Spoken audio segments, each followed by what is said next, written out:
Welcome to All Things in the Name of Love. If you like this show, please like, subscribe, and share. Thanks. Welcome to another episode of All Things in the Name of Love. And today I have with me beautiful sister, Victoria Shaw. Among other things, she is a Ph.D., LPC, an intuitive counselor and spiritual guide who combines her Ivy League training in psychology and counseling with intuitive guidance. She is the author of 4 self-help books for parents, children, and teens, the host of the Intuitive Connection podcast, and the founder of the Cactus Blossom Retreat in Escondido, You got it. California. That was the only thing I was like, ah.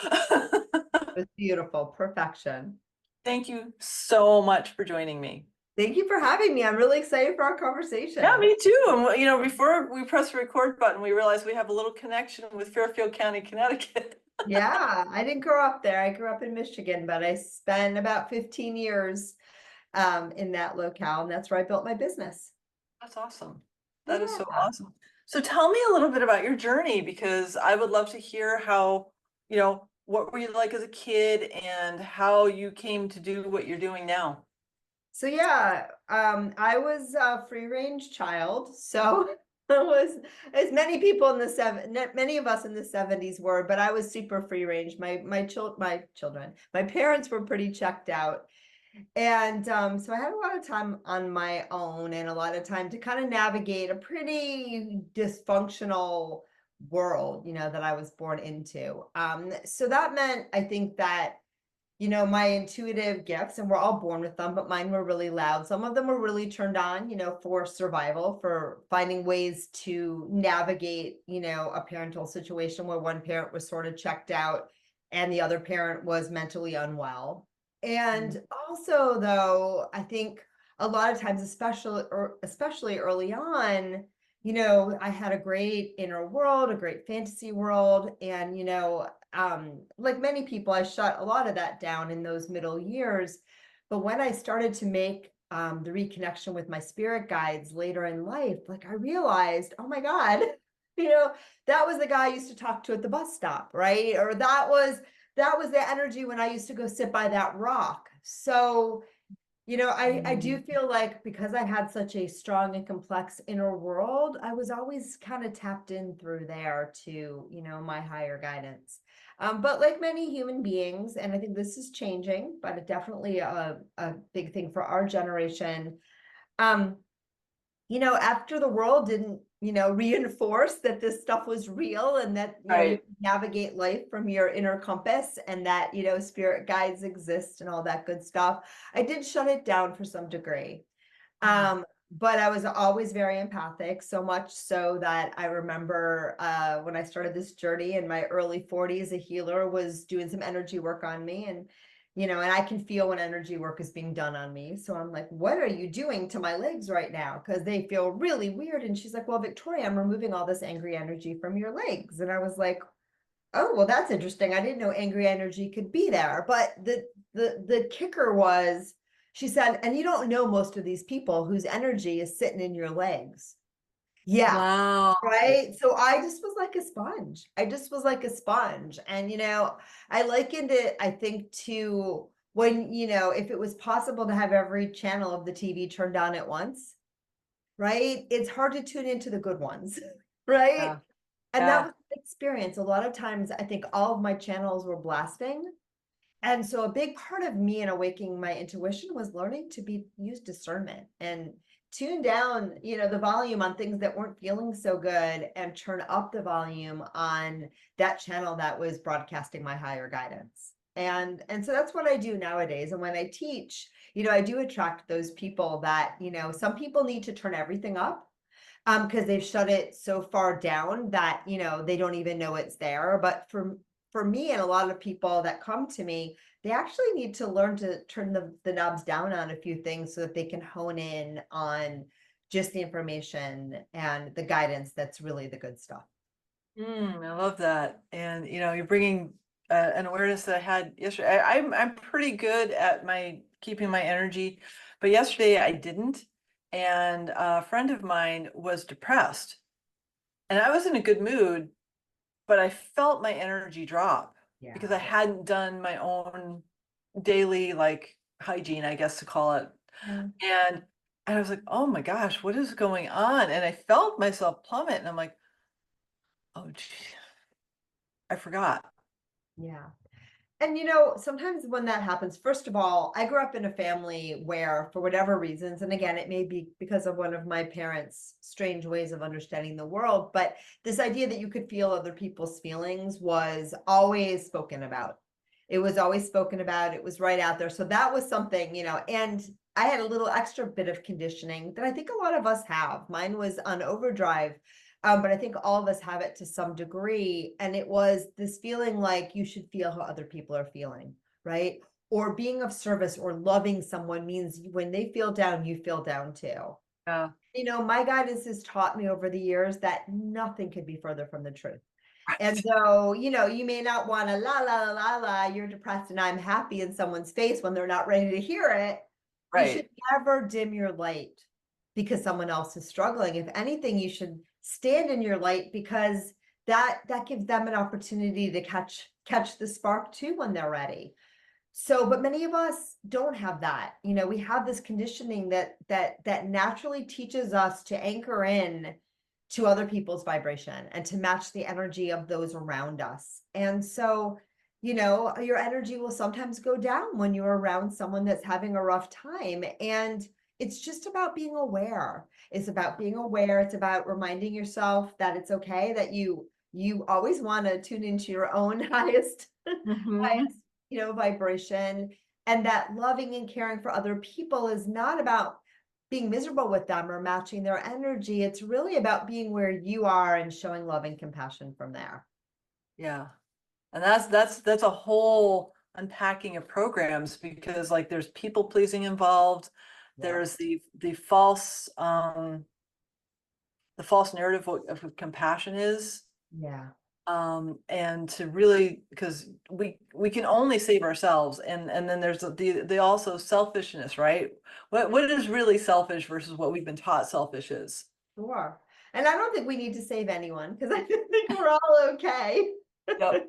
But I do think that sometimes when we don't feel okay inside and then we see somebody else struggling and it hurts us, then Mhm. we feel like we have to go rescue them. And usually we do it because it makes us feel better. Right. But the truth of the matter is no one needs rescuing. We all have all the resources within, we all have all the resources within us to thrive.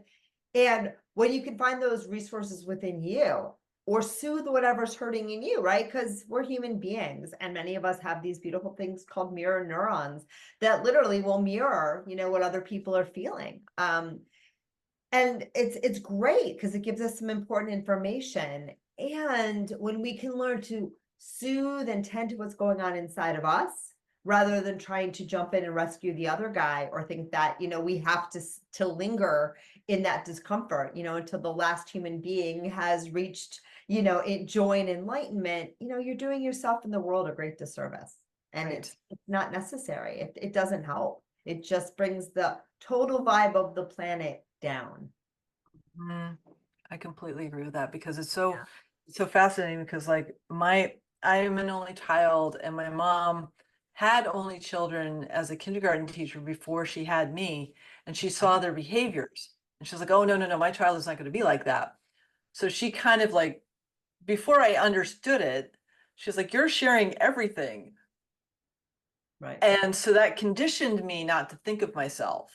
right, right. And so like self-care, like something that just came in yesterday is like, you love, I personally love hugging, love hugging. I live in a place where the two people I live with don't really hug very much. Right. And that's okay, but Yeah. I still need hugging. So yesterday I was doing somatic work and I heard, well, hug yourself. Oh, for sure, it's the best. And then I heard this morning, because I talk to my team every morning when I'm journaling, they're like, that's a new daily practice. And I was like, really? That's really beautiful because that's something I didn't realize I was missing until I just felt it yesterday. And it was like, oh my gosh, Yes, that is a practice. I lay on the ground for an hour a day. I meditate every day, and this is a new practice, and I'm so grateful for it.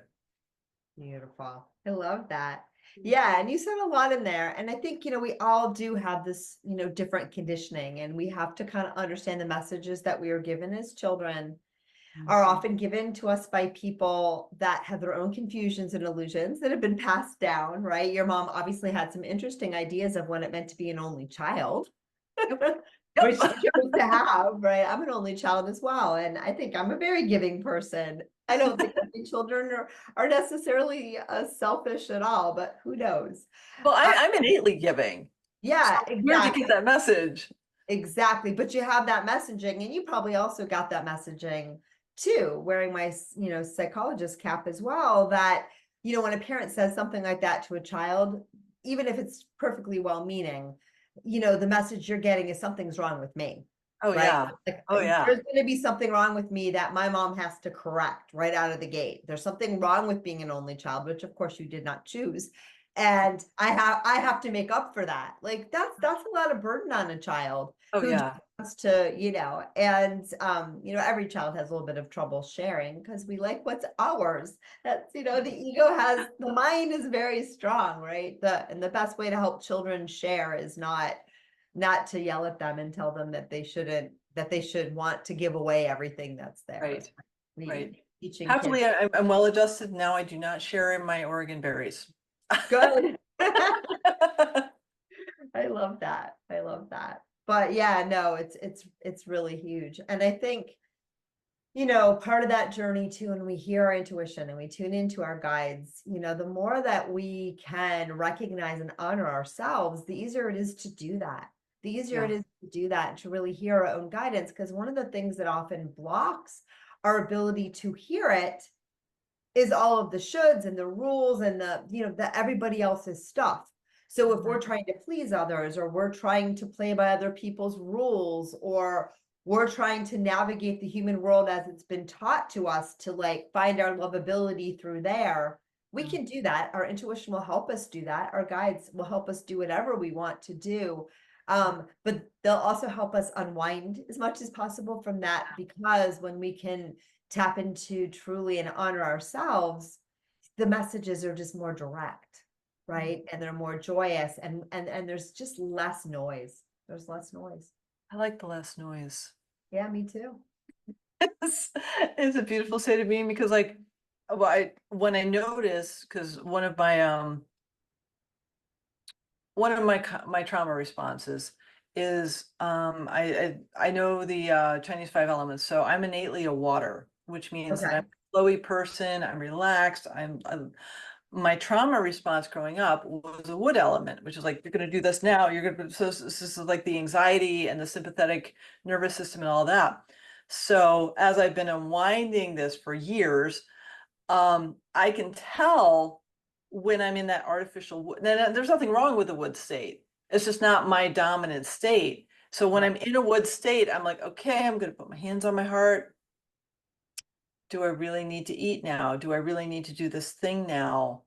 And it's like, okay, I'm just catching myself from the trauma response because I don't need to have that response anymore. And it's just navigating that. Right. Right. Yeah. And I think that's beautiful. It's beautiful discernment. I love that. Thank you. Yeah. Thank you. So tell me how, like, you get a PhD. I have one too. So that's the whole thing. Right. We have in common. Was that mm, okay? I'll just step back a second. So when I was 10, I knew I was going to be a doctor. I didn't want to Okay. cut anyone open, so I got a PhD in history. Okay. So, and that now I do body talk, which is the doctor. It's not a doctor, but it's like the quantum physics level of healing that I love doing because it balances my left and right brain. Um, And so when you were you guided to get a PhD? And if so, how did that play into your intuition and For me, the interest in psychology and the brain started in middle school, okay. where I had been diagnosed as ADHD, to be honest, and started medication for that. And the medication had a profound positive effect on my life. Okay. And I was so fascinated by that and the fact that like you could tweak with the brain and so many things about your life can change. And I became really, really curious. And I really was one of those people in high school, I believe, like it's all in the brain and we just fix the brain. And so which is kind of funny because I don't see it exactly that way anymore. But I just became fascinated in the mind-body Okay. connection. And that Cool. kind of propelled me and I thought I was going to be a doctor too, like a medical doctor, but I didn't like pre-med students in college. True story. They gave me the creeps. It was too stressy. So I went for psychology and philosophy Cool. and just followed that line. And the philosophy came in because I had these big questions and I wasn't grown up understanding there was this thing called spiritual. I had zero spiritual upbringing whatsoever. I wouldn't even have known what that was called. Most of my spirituality and spiritual upbringing came from a really great high school teacher I had that introduced us to all these cool things like we read Carlos Castaneda and learned about shamanic journeying and which makes 14-year-olds want to do drugs, but whatever. Yeah. It was still really cool. I didn't, but boy, did it make us curious. Mm. And I took a class called like Bible as literature, which was my first exposure to that. So I had a very strange upbringing, but I thought of all these things as philosophical questions. And I wanted to understand like what's consciousness? What's the nature of consciousness? How does Yeah. our mind and our bodies, what's the connection there? I Mhm. realize really those things now are spiritual questions. And I always felt a deep spiritual pull to understand what makes people work, right? Mm. How do we understand the life? And I remember I fulfilled the psych major in my first 2 years of college because I just ate up all of those classes and I loved them so much. I didn't really realize I'd done it, but so my idea was to come up with my own major and I was meeting with all my professors and I remember talking to one professor, my philosophy professor, and I wanted to design my own major. And I was like, I'd like it to have psychology, philosophy, education, and then like, I think like some Eastern, like philosophy, because I think I That's should awesome. have that too. And he Yeah. looked at me and he's like, that seems like an awful lot of things. And I'm looking down at your transcript right now, and you've already fulfilled the psych major. So what I recommend is just be a psych major and then just take whatever you want because you fulfilled the psych major, it's done. So I did that and I picked up a double major in philosophy. But I think about it and I look back because I had such a deep sense of purpose. And I think about everything that I do now, and it actually incorporates all of those elements, right? I'm a teacher, I spent a lot of time studying developmental psychology, cognitive psychology, clinical psychology, philosophy, like all of those things wind together so much more in what I do that just that the educational world wasn't really wasn't really playing along. So anyway, so that's a long way of saying I finished college and I wanted more. I wanted more. And I actually applied to graduate programs in philosophy and psychology because I couldn't decide. And the best offer was from the psychology department at Princeton. So that's what I did. And, I loved it. And I didn't love doing research. Research was a lot less exciting than asking all the big questions. And research didn't really have the container at this time to address my big questions. And I Mhm. remember getting to the end of the journey and asking my advisor, who was about as far along in the field as any human could be. He was an endowed chair at Princeton. You don't get better Right. than that. And I said, Phil, when do we get to ask the interesting questions?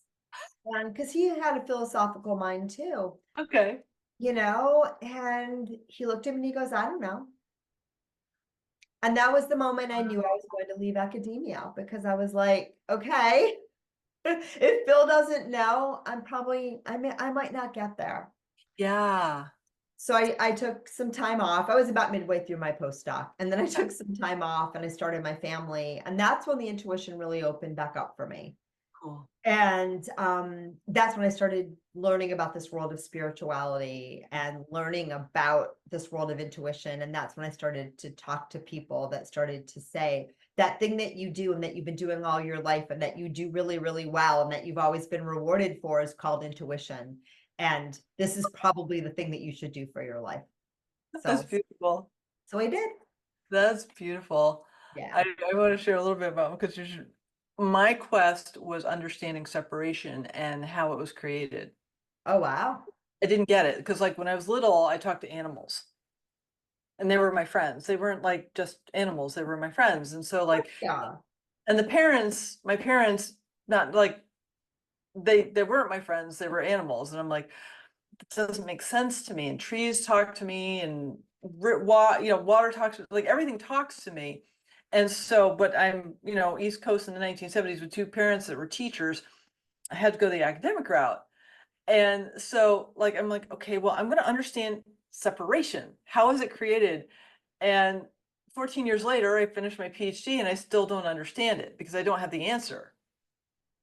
Because you can't quantify it in academia. Right. And what do you mean by separation? The separation between, like the whole concept of duality. Got it. So like, and I've always known this, but like that illusion of duality where like even this laptop, that these computers, they're us. Like on Right. a quantum level, there's no separation at all. It's the illusion that we perceive. And I was trying to quantify that in writing. Wow. I, That's impressive. but I couldn't. I really History couldn't. as a historian. Yeah, because I was a cultural theory historian. So Wow, that's got to be some mind-blowing papers you were working on. it was intense because like I couldn't really get it Yeah, because it's all intuitive. It has nothing to do with intellect. yeah. You And know, yeah. For me, one of the things that I've always been able to do, and I think some of the greatest thinkers, including, our friend Albert Einstein, right, talks about doing this as well. But this is what I used to do in my philosophy class, and I think even before my philosophy class. And I didn't know it was called channeling back then, but I do now. I used to go to the place beyond words, right? So the teacher would ask a question in class, and or we'd be discussing something, and I have the sensation of going to the place beyond words, where all my answers are, and then pulling the words back, right? Finding it, feeling it, and then coming back and putting it into words. And I realize now that's what a channeler does, right? And we all do it differently and conceptualize it differently. But I realize I've been doing that my whole life. And so I think, again, for me, like I do a whole membership community, and about half the time I teach, and most of my teachings are channeled or whatever I feel like people need today. We do a lot of intuition development. We talk a lot about the law of attraction, a lot about self-care, finding your joy, all that good stuff. Whatever comes through, I share that. But then the second meeting of the month, because we meet twice a month, is Q&A. And some of that is intuitive readings because my people really love their individualized guidance. But some of that is exactly this. They'll just ask me questions like anything about anything. And the guides they'll always share. They'll always share. And, the words aren't there to some degree, right? Because there's a deeper knowing within you that has nothing to do with words. That's right. your connection to your spirit, soul, source, higher self, God, whatever verbiage you want to use. That's that part of you that is always will be and always has been connected to all that is. And it's there and I can access it anytime. But then we want to have this human experience, right? And the human experience is fun. We're exploring what it means to not be that, right? And to imagine, we're getting another perspective on ourselves through this separation. And words and concepts are ways to do that, right? Because words and concepts sort of break up all that is into these little parts. And then Oh we yeah. have to put these little concepts back together to find the whole. I find it delicious and delightful and enjoyable, like a puzzle that we're always trying to solve. I don't take it super seriously because I know all the answers are already within me, and I'm just rediscovering them again and again and again and again and again through this human lens, right? But that's the joy of life. Yeah. I love that. I love that. There's so many things that are like, I'm gonna, if you, no, I'm just focusing, calm, calm, calm, calm. You're doing great. Mm. So what's coming through is that an incident where my intuition is developing, or I'm remembering my intuition. And I, at the time, had a partner who was a mechanical hydro engineer. He would have been mad if I said mechanical, but background in mechanical, became a hydro engineer. And we Okay. had a discussion, and I'm like, I'm feeling this because that's, that's one of my clear senses Sure. Yeah. and he's like, well, quantify it. I'm like, I can't quantify a feeling. Yeah. And that's that space of the knowing, the inner knowing that English is like pitifully small for, I mean, I have a pretty big vocabulary and it can't describe the inner Sure. knowing. Yeah. For sure. And some people are highly kinesthetic too. So we have our emotion feeling, Mhm, right? And emotions are socially conditioned. So you have a feeling, it's, Eckhart Tolle says, and I tend to vibe with this, that emotions are your body's reaction to your mind, to your thoughts, right? mhm, So thought feels a little less aligned, a little less good, and your body goes, oh, I don't like that, right? But then we have our pure feelings, which mhm, are a little bit different. Our pure feelings are more of that kinesthetic knowing, right? Because on the other side, we don't have five senses, mhm. right? It's all one thing. It's all one thing. It's multifaceted is the word the guides want to use. Multifaceted, Right. multisensory is how we often experience it here, right? And so a lot of times we know things with our bodies, and sometimes it's a discrete sensation, like the chills or a feeling in your stomach.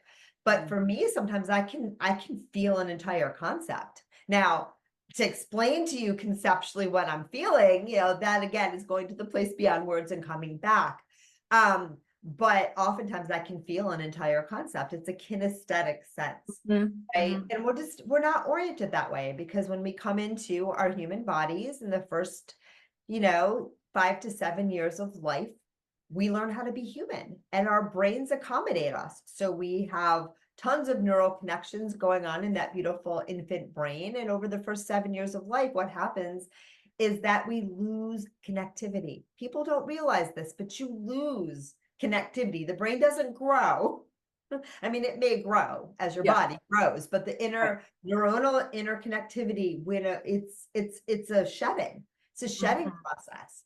And so we start to let go of the things that, the brain is like a filter. And we learn to filter our reality so that we can have this human experience, right? And your brain is incredibly resilient. We have this thing called neuroplasticity. So you can change this at any time, it's never fixed. Right. But it does give us things like the five senses that we learn. A baby doesn't have five senses, but a baby starts to learn this is what my sight does. This is what my taste does. This is what my touch does. This is what my hearing does. These things, they go together like this and they don't go together like that. Right. And some people, again, don't lose that. There are some people that naturally have what's called synesthesia. And I've had clients that say, I smell colors, right? But most of us are taught that colors aren't things that you can smell. So those connectivities have been lost. Mhm. And my guides say it's the same thing with your intuition, right? You learn at first, you're aware of everything, but Mhm. over time, you learn I can know this way and only this way because this is what other people will understand and accept. And Right. so you start to edit the way that you understand, know, and communicate what you know. And, some people are able to still have some connection and kind of just fudge what they say to others. But most of us, we believe it internally too. So we shut it down. Right. Right. No, I understand that because like when I was little, super intuitive. Right. And um at 10, my grandpa died, my dad shut down, my mom exhibited all her trauma, and I was like, okay, I can navigate this, but I can't navigate this being spiritual Right. because I was 10. Like Right. Yeah. I didn't know any better. And I didn't have anyone to relate with to understand how to navigate that. And Sure. so I chose not, I chose to shut down my intuition, even though it never did. Um, and then as I grew up, like it was easier to pretend that I wasn't as spiritual as I am. Right. And over the past 15 years, it's been thinking, oh my gosh, I'm so sorry. Right. I Well, just that's didn't know very any better. typical. Yeah. Yeah. It's very typical. And again, it's a survival mechanism for many Yeah. people, right? I think it's changing.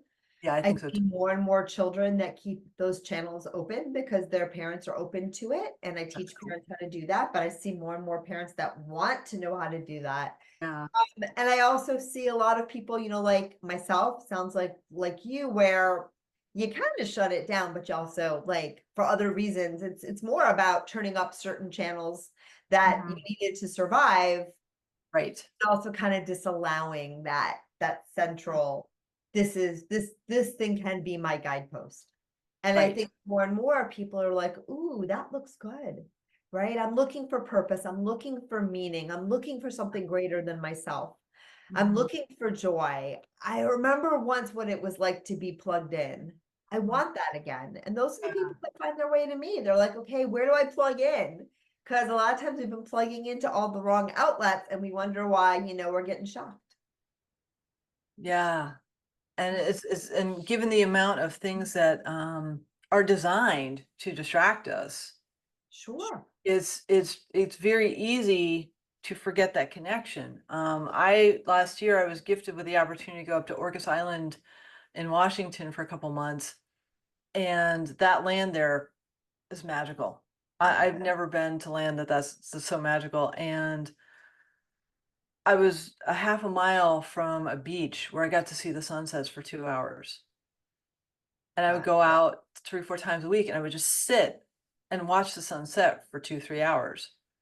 And it fundamentally changed how I approached the world because I slowed down that much. Beautiful. And it Amazing. didn't bring my phone very much because I didn't want to be distracted by it. And so because it's addictive, right? We're addicted to our distractions. Whatever the addiction is a distraction. Sure. And so when we pull ourselves out of that paradigm, it's easier to connect with that source self that we have within us. Yeah. And I think too, when you learn how to connect there and you learn how to come home to that Mhm. and you learn how to tend to that connection, then it's not like you don't still interact with the world. Mhm. But if that central channel is really strong, really clear, really bright, and more of your doing comes from there, then the way that you interact with the world is not so unsettling or Mhm. distracting or confusing because you have that central place within you, right? That's moving, that's going strong. Like Yeah. you rest at home in your core with who you are. And then everything else is like it's still there, but you don't get lost in it so much anymore Yeah. or overwhelmed by it so much anymore. And if you do, it's very easy to come home again because you know what home feels like. Right. And that is so critical, especially with all the chaos going on in the world right now. Yeah. To be able to like have that centered space is so important. Like I've noticed, I used to be a news junkie. That was my distraction and addiction. And don't care. Yeah.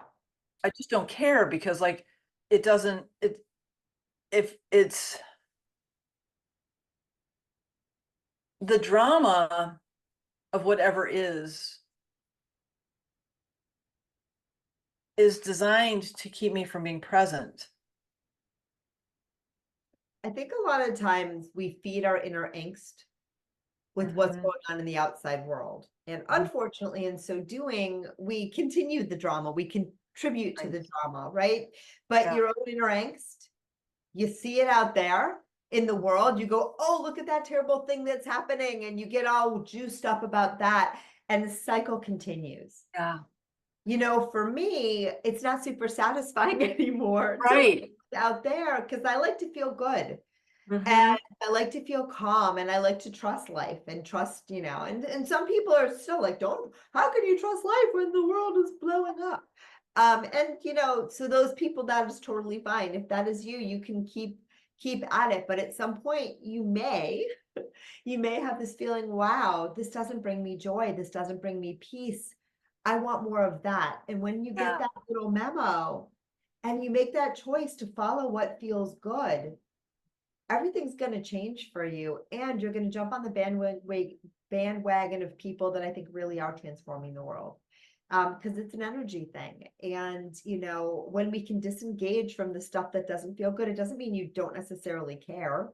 It Right. doesn't mean, that you may not occasionally feel called to do something, like Hmm. vote if that speaks to you, or whatever your call to action Right. is, or your call to serve, but it just comes from a different place. And Mm. you don't let your inner well-being hinge on what's going out there, and you don't pretend like what's going out there, it's just it no longer becomes an outlet for your inner angst, because Right. you're tending to your inner peace, and so you, Mm. you feel pretty good. I haven't followed the news in years. And occasionally you can't miss it. Like, Right.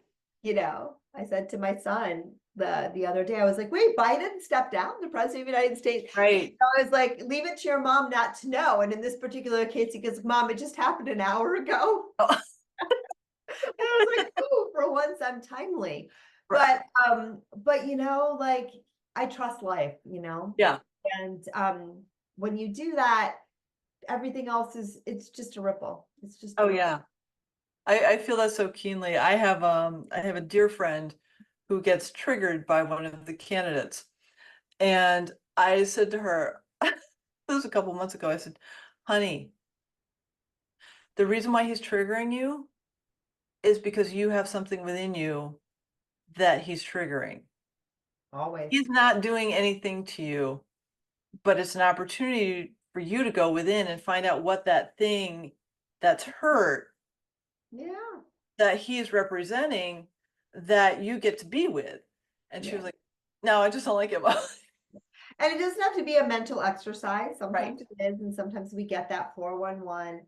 And sometimes it's just a matter of you don't need to figure it out at all. Mm. Just if you're feeling uncomfortable and you want to feel good, Yeah. okay? If you're feeling about Yeah. anything, anyone, you can tell yourself a story about it, Mhm. right? If that story makes you feel better, that's okay. Yeah. Some stories are better than others, but usually we tell ourselves a story that juices us up. It makes us feel better in some ways. Like maybe it makes us feel better to feel like a victim than an aggressor. Or for some people, it might feel better to feel like I'm in control here and no one's going to push me, but whatever. You will find at some point these stories, they don't really make you feel good. Right. And so when you can just sit with whatever's triggered in you, right? Sit with it like it's a little child and say, Yeah. wow, you're stirred up right now. This is scary. Something about this is scaring you. Maybe it reminds you from someone from your childhood. Maybe you just don't like it when the world feels insane. Maybe there's a past lifetime. You don't actually even have to know. But Right. when you can sit with how you're feeling and allow it to be, Mhm. that's when we make the most progress. And that's actually when you free up the other guy that's triggering you, or the world events that are triggering you. That's when you take your hook out, your energy out. And we take our energy out of things, especially collective things, we are actually helping to solve the problem a lot more than we are investing our mental energy and focus on how terrible things are. Because everything is energy, and what we are focusing on, we are growing. So if you Yes. focus on how crazy things are, unfortunately, you are reinforcing that. You are lending your energy, you are making them more crazy. And again, if you feel stirred up, don't deny it. Don't pretend like everything's fine when you don't feel fine. Tend to yourself, because we're Mhm. human, and no one likes it when we don't feel good. Right. But that's Right. usually also the fastest way to feel good again. Yeah, I agree completely because I do a lot of somatic work, and when I was young, a few years ago when I first started it, um, Ph.D., I turned that part of me on my little girl, trying Yeah. to figure out what the thing is. And one day she finally said, I'm 5 and you're turning like 30 something years of research on me. Do you understand how crazy that is? Aw. I was like, oh, I'm so sorry. So ever since then, I just feel like I don't ask, I don't care what it is. I just want to feel it. If it comes up and it's in my some part of my body and it wants my attention, I feel it. Yeah. Yeah, it's beautiful. And I would say too, with the stuff in our country as well, it's funny for 4th of July this year, I noticed, I had an episode of my podcast that was coming out that week, and something told me, hey, just do an episode finding your freedom. So I thought it was going to be more around freedom, because freedom is actually an energy, it's right up there with joy and enlightenment. It's a really good one. And Yeah. when we feel free, we are very much aligned with our soul state. Mm. Okay. And so I love it when I, feel free. It's a really good, yummy, juicy feeling and Mm. experience. But it turned out that when I sat down at the 11th hour to record the episode, my guidance was, no, you're going to chat with the founding fathers, which was not something that I usually do. Um, Wow. it maybe in my personal time, but not usually on my podcast. But it was a beautiful conversation and it was very inspiring. And I just feel called to share, Yeah. they're very hopeful. So the spirits of the collective beings, and the ones that came to my podcast to speak with me were Washington, Hamilton, and Ben Franklin. We didn't get to Madison, but he was there too, but he didn't talk. Um, but they're part of a collective, Mhm. right? They were very, very hopeful. They shared their hopefulness. And, I think that's what we need right now. Yeah. But it was so astounding to me. It wasn't like, look what you crazy people have done. It was really like, yeah, we can see where some of our humanity, that we brought to the table, those that got the little weedy seeds got, planted along with some of the really good seeds that we planted, but we're really hopeful. And we see so many of the really good, seeds that we planted are coming to fruition. So Oh, that brought me a lot of peace. that's beautiful. Yeah. Love that because I've been feeling a lot of energy shifts. I mean, especially with the Schumann and the M and X class flares, because I feel that I feel Yeah. that really keenly. Um, but I'm seeing it like when I go to the local grocery store or the local Walmart, I see it in people I wouldn't expect it from, where they're just shifting awareness and how they're showing up differently than they would have even like 6 months ago. Yeah, for So sure. it's really cool to watch it. It's really beautiful. Yeah. Ah. So what is your favorite thing about not helping your clients, but watching them experience their intuition? I love it when you see someone's face light up Hmm. and everything makes sense. Even if it's just Yeah. this real feeling in the moment, like, Mhm. now I get this. Now I feel, oh wow, I feel so at peace now. Mhm. Now I have a new way of thinking about it or a new direction. Yeah. Like, I love those moments. And sometimes my clients can hold them for a while and sometimes they're fleeting. And it takes a few repetitions for, Yeah. the fire really to light and Mhm. get strong. But I love those moments. I love those moments when I see my clients in those moments of soul and soul alignment, when they're just, ah, I love that. I love that for me because it feels good. And I love that for the people that I work with because I know how delightful and delicious it is. Yeah. And I also love just being with others in that state. I love the work that I do. I love connecting with people. I love learning about people. And I love, one of my favorite quotes is the Ram Dass quote, we're all walking each other home. And I believe that, every client is my teacher. And I hope that I'm the teacher of every one of my clients, right? And everything else in between. Yeah. You know what I'm saying? We're all walking each other home. And I'm grateful to get to do the work that I do because I get to walk with a lot of beautiful, beautiful, beautiful beings. I love that. Yeah. Love that. I remember that spark when I taught adult ed. Every semester I'd have one kid that actually got it. Yeah. Like, and all of a sudden the spark would come on and I'd see the awareness. I'm like, that is so cool. Yeah. So on a soul level, I mean, teaching high school history, not the same as helping people remember their tuition, but A little different, the light bulb, but it's the same, yeah, it's the same kind of feeling. I've yeah. started teaching a graduate level class too after 30 years out of the field. And Wow. yeah, I'm teaching a spiritual coaching class and it's also amazing, like, different but amazing. And these, Yeah, they're not little, they're mostly adults, but they rest in that soul self too, for sure. that's beautiful. Yeah, I haven't thought about like what would I teach at this point? I don't But know. I mean, like in an academic setting, I don't think they. But anyways, it's just so fascinating to see how we're able to blend all of our past experiences into the most current iteration of what we are right now, and how source, even if we think we're taking divergent turns, how that all blends together into this amalgamation of who we currently are. Yeah, Yeah, beautifulness. yeah. Well, I'm going to ask you the last question, Okay. and that is, how do people find you?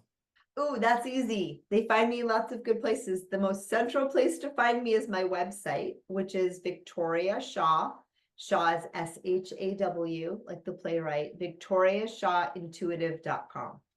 So Beautiful. that is where you'll find me, my classes, my offerings, my sessions, my podcast, which is also my podcast is Intuitive Connection with Victoria Shaw, and that's also on all the major platforms. So wherever you're listening now, you can find it there too. So that's the easiest place to find me. If you happen to be local to San Diego, California, you can, I just like broke something, but it's okay. If you happen to be local to San Diego, California, you can also find me here. I do local teaching as well. And I travel sometimes too. I get back to Connecticut a couple times a year and teach all over. Let's see what else. But those are the main places. And starting in September, because I don't know when this is going to go live, you'll also be able to find me on Amazon and Roku and Apple TV, because I have a new Awesome. show coming out, Living in Alignment with Dr. Victoria Shaw. And Oh, I that's, love that. yeah, I'm excited about it. So that we just recorded it last week. So it's just getting edited and packaged and all that good stuff. But that one's coming through the Soul Search network. And then from Soul Search, it streams to all the major platforms. So you can look me up there too. Go to Amazon and search Victoria Shaw, and hopefully I'll come up. That's awesome. I know, I'm Congratulations. excited. That's beautiful. I'm very excited for you about that. Me too. Me too. Yeah. It was so much fun to record. So I Oh, can't that, wait. I that. can't wait to see it all edited and stuff. So Well, I will definitely look for it when it comes thank out. you. Yeah, you're welcome. Thank you so much for Thank you. well, not just that, but thank you for who you are, for the work you do in the world, and for the light you shine. Well, thank you, Sophia. I feel the same way about you. Thank you. And thanks everyone for tuning in.